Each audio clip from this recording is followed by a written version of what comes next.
কিয়ামত পর্যন্ত বাংলাদেশে জামাত কখনো রাষ্ট্রীয় ক্ষমতায় আসবে না। আওয়ামী লীগ নাই, এখন বিএনপি থাকবো না, ৭১-এর রাজাকাটার দেশ চালাইবো, আর এটা আমরা মানবো, এ বেঁচে থাকতে হবে নাকি? অসম্ভব। আর জামাতের যে সকল দফা টফা এগুলি সবই হলো নির্বাচনটাকে ভণ্ডুল করার জন্য। ওরা আওয়ামী লীগ নাই, এই কারণে বিএনপি ক্ষমতায় আসবে, এটা তারা সহ্য করতে পারে না। আমি জানি কিয়ামত পর্যন্ত বাংলাদেশে জামাত কখনো রাষ্ট্রীয় ক্ষমতায় আসবে না। অন্য দল আসবে, কিন্তু ওরা আসবে না, এটা শিব। ওরা পাকিস্তানের যখন আন্দোলন হয় তখন পাকিস্তান আন্দোলন ওরা বিরোধিতা করছে।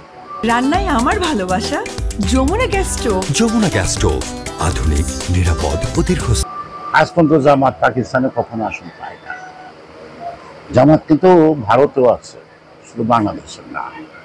তো সেই কারণে সাধারণ মানুষের ভাবনা যারা উপলব্ধি করতে পারে না, তারা কখনো সাধারণ মানুষের ভাষা না বুঝে তাদের মতলব হাসিল করতে চায়।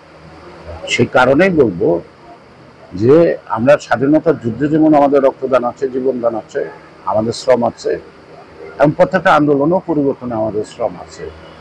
যারা বেসিক ৭১ সালকে স্বীকার করে না, যারা স্বাধীনতাকে স্বীকার করে না, যারা বলে পাকিস্তান ভারতের যুদ্ধ হয়েছে, স্বাধীনতার যুদ্ধ হয় না, তাদের কথা শোনা, গুরুত্ব দেওয়ার সময় বাংলাদেশের মানুষের নাই।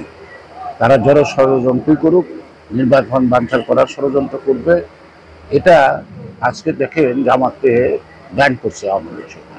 আমরা এটা সমর্থন করি নাই, কিন্তু আওয়ামী লীগ ব্যান করছে, এটা নাস্তাছে।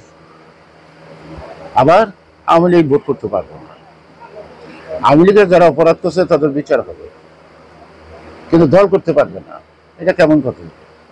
আর সকল রাজনৈতিক দল বন্ধ ব্যান করে কখনো রাজনীতি হয় না। তো এখন